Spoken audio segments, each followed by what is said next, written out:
দেশের জ্বালানির জন্য মধ্যপ্রাচ্যের বাইরে বিকল্প উৎস খোঁজার পরামর্শ দিয়েছেন policy exchange chairman doctor Masrur Riaz.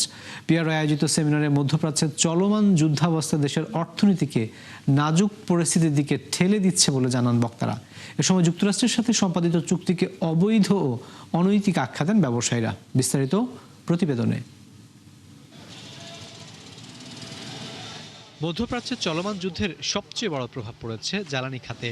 দফায় দফায় নির্দেশনা দিয়েও কমানো যাচ্ছে না আস্থার ঘাটতি, যা ঘুরে ফিরে উঠে এলো পিআরআই আয়োজিত এই সেমিনারেও। শুরুতে মজুদ পরিস্থিতির চিত্র তুলে ধরে মধ্যপ্রাচ্যের উপর একক নির্ভরতার ঝুঁকি তুলে ধরেন পলিসি এক্সচেঞ্জ চেয়ারম্যান। বলেন, শিল্পায়ন ও অর্থনীতির চাকা সচল রাখতে দ্রুতই বিকল্প বাজার খুঁজতে হবে বাংলাদেশকে। আর পিআরআই চেয়ারম্যান বলেন, চলমান যুদ্ধে বাংলাদেশের অভ্যন্তরীণ ও বহির্খাতের উপর বিরূপ প্রভাব ফেলছে। 22 ships were expected to come with LNG to Bangladesh. 18 of them will have to pass through Hormuz. So if there is a protracted war, they're not coming. We can certainly source from alternatives, but it takes time. Trade policy পার্টে deep reform না হলে কিন্তু এই যে এতগুলো যে এগ্রিমেন্টের কথা বললাম, এগুলো সুবিধা করতে পারবে না। এগুলির জন্যই কিছু ডিপ রিফর্ম। বাংলাদেশের রপ্তানি কমে যাওয়াকে অশনি সংকেত উল্লেখ করে দ্রুতই যুক্তরাষ্ট্র ও ইউরোপীয় ইউনিয়নের সাথে বাণিজ্য চুক্তির পরামর্শ দেন বক্তারা।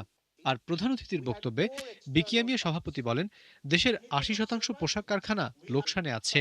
যুক্তরাষ্ট্রের সাথে অন্তর্বর্তী সরকারের চুক্তিকে অনৈতিক আখ্যা দিয়ে তা দ্রুতই প্রত্যাহারের দাবি জানান।